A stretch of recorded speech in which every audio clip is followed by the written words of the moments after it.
अस्सलाम वालेकुम जी। आज की इस वीडियो में हम डिस्कस करने वाले हैं relation between terminal potential difference and EMF.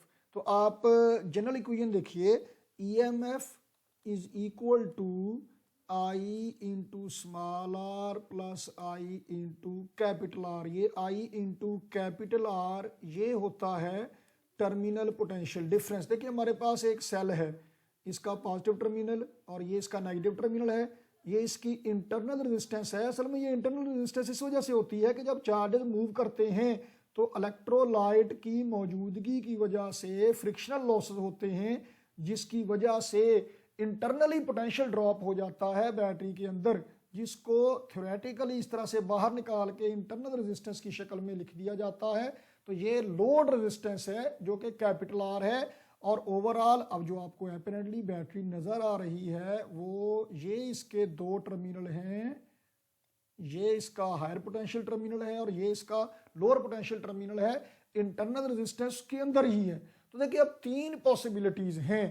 पहली पॉसिबिलिटी तो है आइडियल सिचुएशन में, यानी कि आइडियल केस में क्या होगा, इंटरनल रेजिस्टेंस है जीरो। तो इसका मतलब है कि ऊपर वाली इक्वेशन क्या होगी, EMF is equal to terminal potential difference ideal case के लिए। और रियल केस के लिए क्या होगा, रियल केस में चूंकि इंटरनल रेजिस्टेंस है तो EMF is equal to I into small R plus potential difference है। तो EMF is greater than terminal potential difference है रियल केस में। नॉर्मल सर्कमस्टांसेस में, नॉर्मल सिचुएशन में ईएमएफ ज्यादा ही होती है टर्मिनल पोटेंशियल डिफरेंस से। लेकिन एक स्पेशल केस है जिसके लिए आज हम यहाँ पे ये वीडियो बनाने के लिए इकट्ठा हुए हैं। चार्जिंग प्रोसेस के दौरान क्या होगा, चार्जिंग प्रोसेस के दौरान क्या होगा, चार्जिंग प्रोसेस के दौरान करंट की डायरेक्शन रिवर्स हो जाएगी।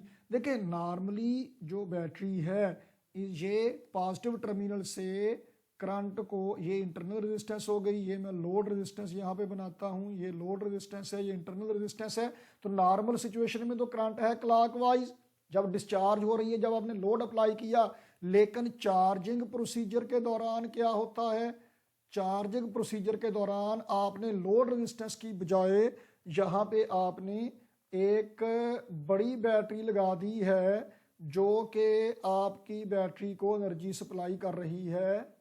ये जो लेफ्ट वे बैटरी है इसको चार्ज करना मकसद है। तो ये पॉजिटिव टर्मिनल पॉजिटिव से कनेक्ट किया गया है, नेगेटिव से कनेक्ट कर दिया गया है। अब चूंकि जो बैटरी आपकी बैटरी को चार्ज कर रही है ये जरा बड़ी बैटरी है, तो अब चार्जेस का फ्लो होगा इधर को। चार्जिंग प्रोसीजर के दौरान करंट का फ्लो हो जाता है, एंटी क्लॉकवाइज फ्लो शुरू हो जाता है। नतीजा क्या हुआ, करंट की डायरेक्शन रिवर्स हो गई। अब इसमें आप दो तरह से बात को समझ सकते हैं। एक तो ये कि ड्यूरिंग द चार्जिंग प्रोसीजर चूंकि चार्जेस मूव कर रहे हैं इस बड़ी बैटरी से छोटी वाली बैटरी की तरफ, तो आप जब भी मेजर करेंगे, यहाँ पे मेजर करेंगे तो चूंकि ये वाली जो पोटेंशियल है ये जरा ज्यादा है। अगर 12 वोल्ट की बैटरी को आपने चार्ज करना है तो 13 या 14 वोल्ट से आप चार्ज करेंगे, क्योंकि जब तक ये चार्ज नहीं हो जाती ये वाली बैटरी ज्यादा धक्का फराहम करेगी। चार्जेस जैसे जैसे ज्यादा आते जाएंगे मजीद ज्यादा फोर्स चाहिए उनको धकेलने के लिए इस बैटरी के पॉजिटिव टर्मिनल तक। नतीजा क्या होगा, जब आपका वोल्ट मीटर मेजरमेंट लेगा तो ये मेजरमेंट असल में यहाँ पे थोड़ी होगी और ये वाली मेजरमेंट ले लेगा जो कि ज्यादा पोटेंशियल वाली है। तो चार्जिंग प्रोसीजर के दौरान चूंकि ये वाली मेजरमेंट आ रही होगी, ये तो यहां से जा रही है, ये तो मेजरमेंट में नहीं आ रही, तो असल से ज्यादा वैल्यू मेजर होगी।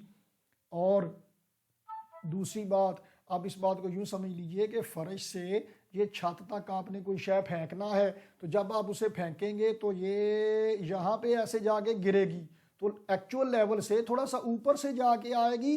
तो ये एक्स्ट्रा वैल्यू मेजर करना पड़ेगी, एक्स्ट्रा वैल्यू मेजरमेंट में आएगी। जब आप मेजरमेंट लेंगे तो ड्यूरिंग चार्जिंग प्रोसीजर ये वैल्यू थोड़ी सी ज्यादा मेजर होगी।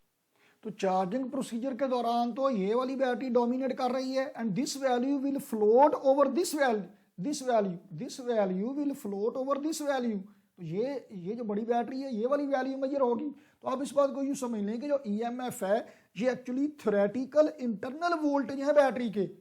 थ्योरेटिकल इंटरनल वोल्टेज, थ्योरेटिकल मतलब आइडियल केस में कब, जब इंटरनल रेजिस्टेंस जीरो हो जाती है। रियल सिचुएशन में चूंकि इंटरनल रेजिस्टेंस जीरो नहीं होती तो नॉर्मली जो इंटरनल वोल्टेज है बैटरी के, जो आप चार्जिंग प्रोसीजर के दौरान एनर्जी सप्लाई करते हैं पर यूनिट चार्ज, वो ज़्यादा मैयर होती है, ज़्यादा ऑब्जर्व होती है। लेकिन चार्जिंग प्रोसीजर के दौरान जब आप ऑब्जर्व करते हैं, जब आप एनर्जी सप्लाई करते हैं, ये चार्जिंग देने वाली चार्ज सप्लाई करने वाली बैटरी है, ये तो ज़्यादा बड़ी ही होनी चाहिए क्योंकि उसने अगेंस्ट द पॉजिटिव चार्ज धकेलना है अपने पॉजिटिव चार्जेस को to charge the required battery.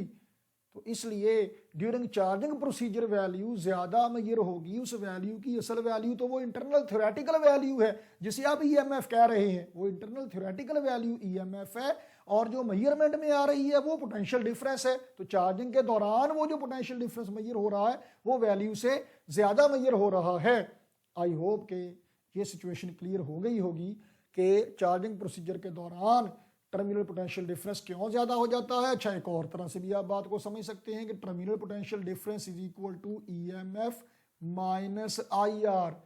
तो जब चार्जिंग प्रोसीजर है करंट की डायरेक्शन रिवर्स हो जाती है, जब करंट रिवर्स होगा तो माइनस की जगह पे प्लस हो जाएगा, तो मतलब ईएमएफ में कुछ वैल्यू ऐड हो जाएगी। That is the reason that terminal potential difference is greater than EMF during charging procedure. तो आई होप अब मामला क्लियर हो गया होगा। तो मिलते हैं अगली वीडियो में। Thank you very much. Allah Hafiz.